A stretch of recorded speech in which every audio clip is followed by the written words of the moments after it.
Hey guys, welcome back to the video. It sounds crazy to say, but I've officially seen The Batman, and in this video, I'm going to be as a spoiler-free review. Before we get into it, if you guys are new here, make sure to subscribe and notifications on so you don't miss any new video or I go live. I'll be uploading my spoiler review and discussion tomorrow, and I also interviewed fans right after my screening at the IMAX fan premiere, so if you want to check that out, click the link on the screen right now. But without wasting any more time, let's get into it. So this one has been a long time coming, so grab your snacks and just chill, because in this video I'm just gonna be talking about the movie, giving some spoiler-free thoughts. I have notes on screen right now just so I stay out of the realm of spoilers. Again, this video will have absolutely zero spoilers, so don't worry about that. So the first thing I want to mention right off of the bat is the runtime of this movie. It's 2 hours and 55 minutes, and I will say pacing wise this movie is actually really good. I think the fact that it felt like more of a detective story as a whole helped it a lot, because it felt like smaller issues of a comic book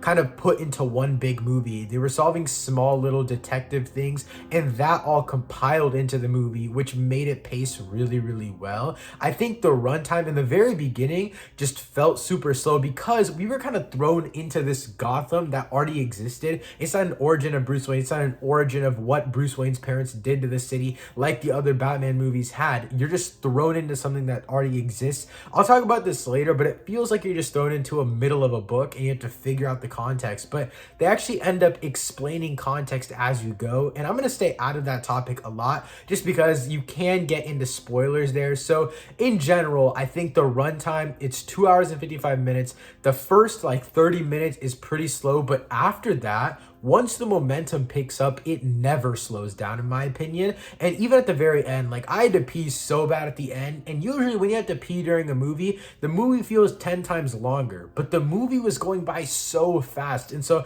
I think that speaks a lot for itself. But now I want to talk about the themes of this movie as a whole and the villain. Mainly when I talk about themes, I do just want to mention kind of the elements of the movie. I think the biggest one is obviously the horror elements. This movie, the first 5 minutes of it feels like truly a horror movie, and I think it's because of the presence of the Riddler and just the way that they introduce him, because again, we're thrown into this new world of Gotham. The first thing you see is something haunting. It's something you wouldn't expect from a comic book movie in general, and this movie does do a lot of things that you wouldn't just expect from any normal comic book movie. But again, I will say just the presence of the Riddler in this movie alone, as well as the horror elements of the first 5 minutes, everything just comes together so well, and it happens so fast that you know this is the dead set tone of the movie, and they don't shy away from it. They don't make the first 10 minutes serious and then the rest of the movie funny, joyous, and all that kind of stuff. There's humor in this movie. There's always going to be humor in comic book movies. It's natural for humor to happen,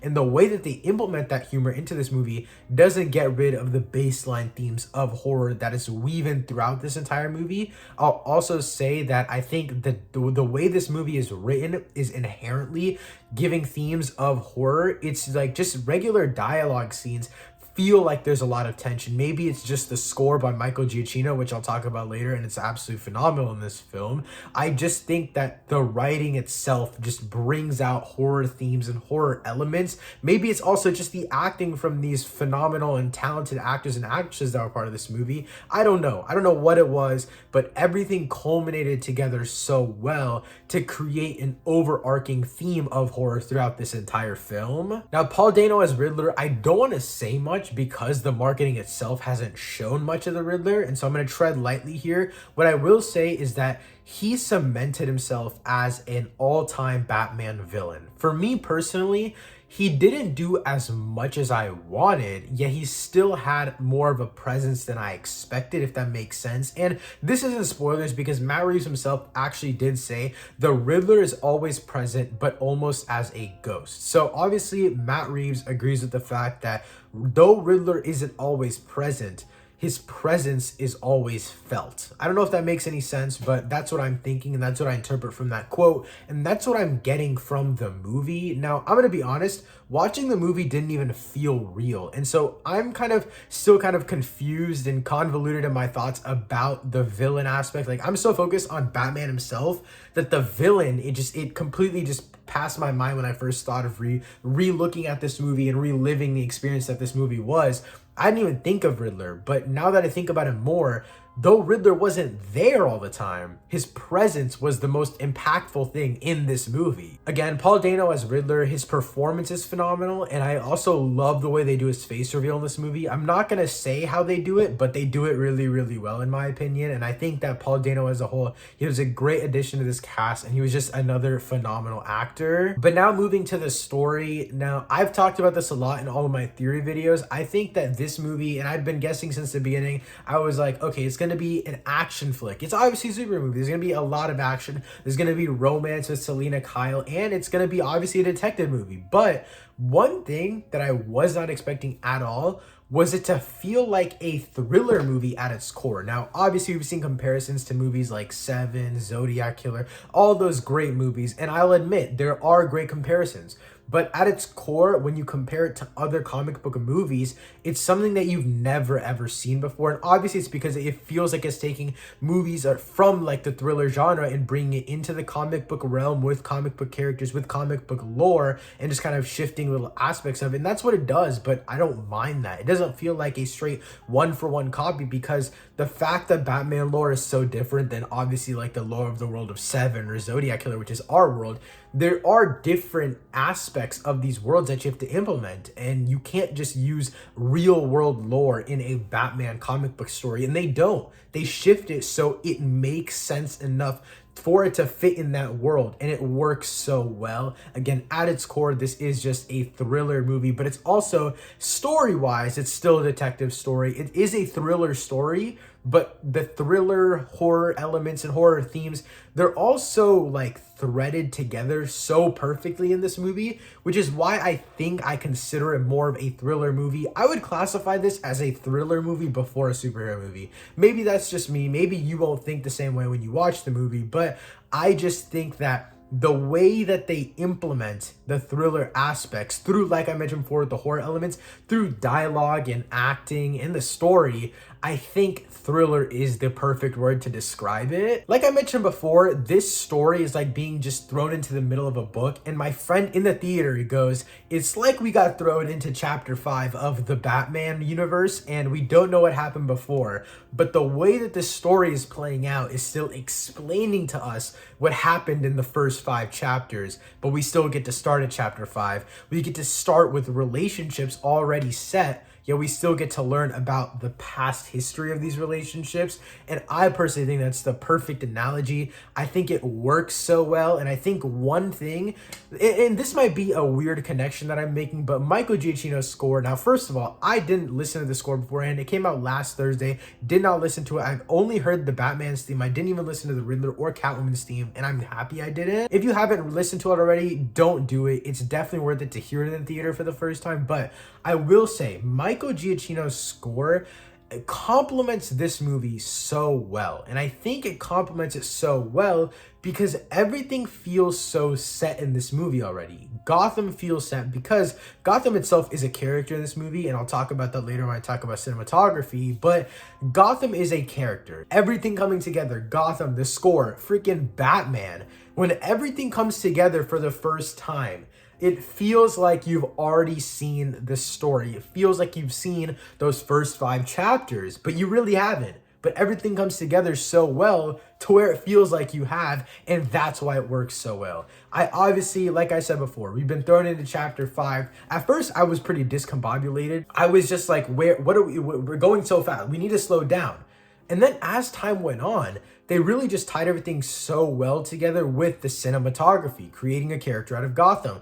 Having all these characters tie under the same theme of an horror element, and then everything just clicked. It worked. They don't give us a set origin for the Penguin or Jim Gordon or the Batman or Selina Kyle or Carmine Falcone. They don't give us a set origin for these characters, but you see their past relationships and you see how their relationships have formed because of how they interact, how the score interacts within their interactions with each other. Everything works perfectly. That's enough me gushing about the story because I obviously don't want to give spoilers away for the plot points. I will say though, there's not much to give away when it comes to plot points because this is a detective story first. There's stuff to unravel and just things like clues that are found and stuff like that. But again, I won't get into that in any of that in this video. I'll be making a full spoiler breakdown review and discussion video very, very soon. But with that being said, the story itself depends a lot on these side groups and side characters because it's following one linear story. So everything around the one linear story needs to work super well in order to elevate everything else, and it does. I thought GCPD was gonna have a bigger role in this movie. And when I say bigger role, I mean more like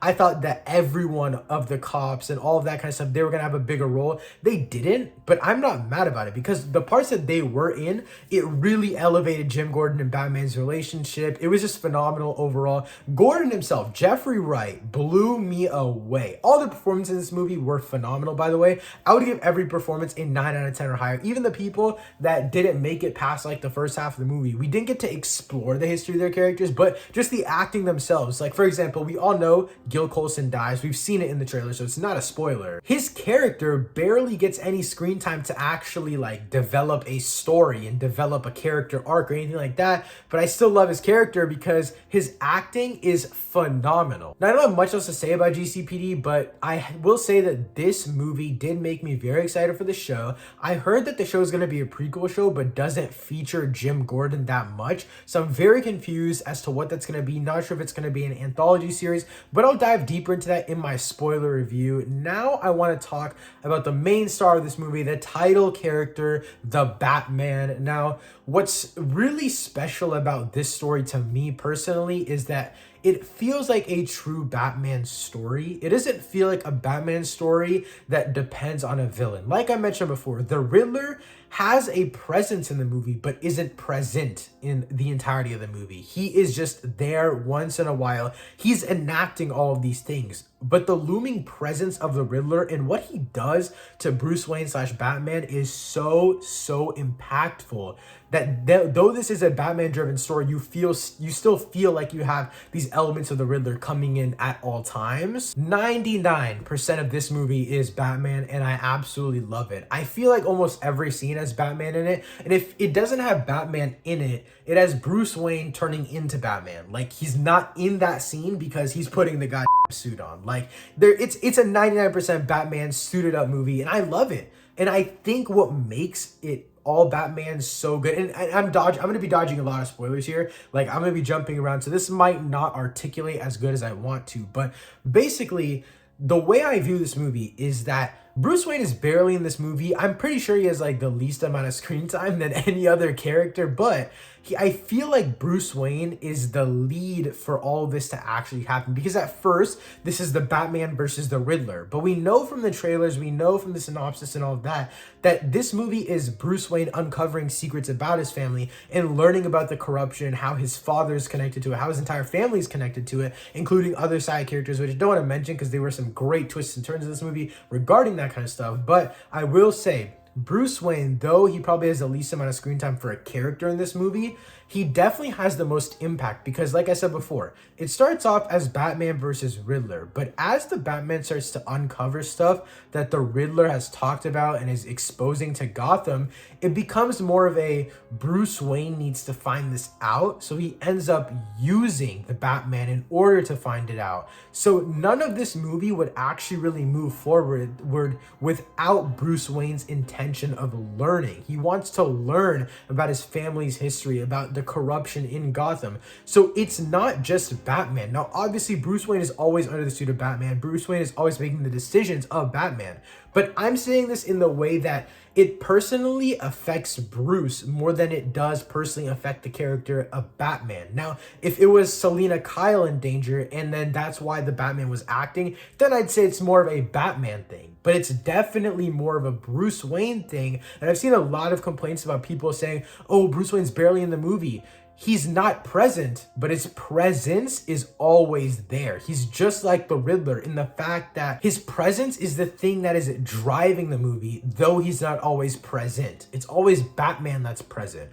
but Batman is only enacting things that Bruce Wayne needs to learn. We also all know that Bruce Wayne is a recluse in this movie. He's not going out in public. The funeral is like the first time he goes out in a super long time. He's completely indulged into his work. But Bruce Wayne is the reason that Batman keeps diving deeper and deeper into the corruption side of things, which is why I don't mind them showing Bruce Wayne a lot less. I do think it's going to be important for future movies to show more Bruce Wayne considering the end of this movie, but I'm not going to get into that because I don't want to spoil it for you guys. Like I mentioned before, almost every scene in this movie has Batman in it. This is a Batman movie. Like I said before, Bruce Wayne, obviously, he's the one that's pushing all this corruption agenda, trying to find out about it, using Batman to find out everything. But at the end of the day, it is a Batman movie, not a Bruce Wayne movie, because obviously Batman's the one enacting everything. I will say the fact that he is Batman all the time is what drives this movie forward so much. It is the increasing in momentum.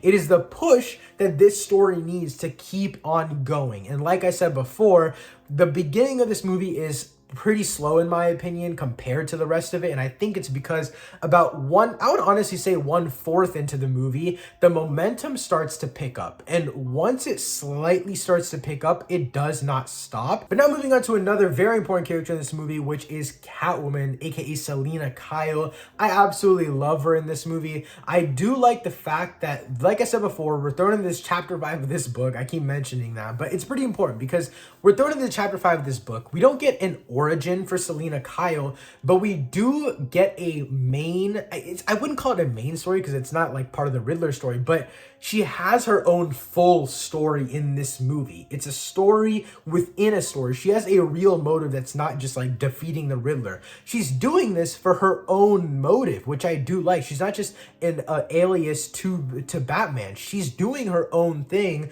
which I think makes her character work a lot better because it felt like an origin story without being a blatant origin. I also think her character works best off of all of the other characters. I think it's because she has more relationships in general, not romantic relationships, but just friendships, and she knows more people in Gotham that are a big part of this story, which makes more sense. And I think she's a great weaving and connecting factor between Batman and finding out all of these big people in Gotham and all that kind of stuff. She's a great weaving factor. I also think the story of her character, just in general, not just like her motive, but just story-wise, like twists and turns and just plot points with her character specifically are all really, really great. I think it's perfect acting by Zoe Kravitz. She was phenomenal in this movie, and I'm personally not a comic reader. I've mentioned this in a few Batman theories before, but Batcat in this movie is a perfect romance. Don't know how comic accurate it is, but I love it in this movie. But now moving on to other side characters, I just quickly wanted to go through them. So first I want to talk about Oz, aka Oswald Cobblepot, aka the freaking Penguin.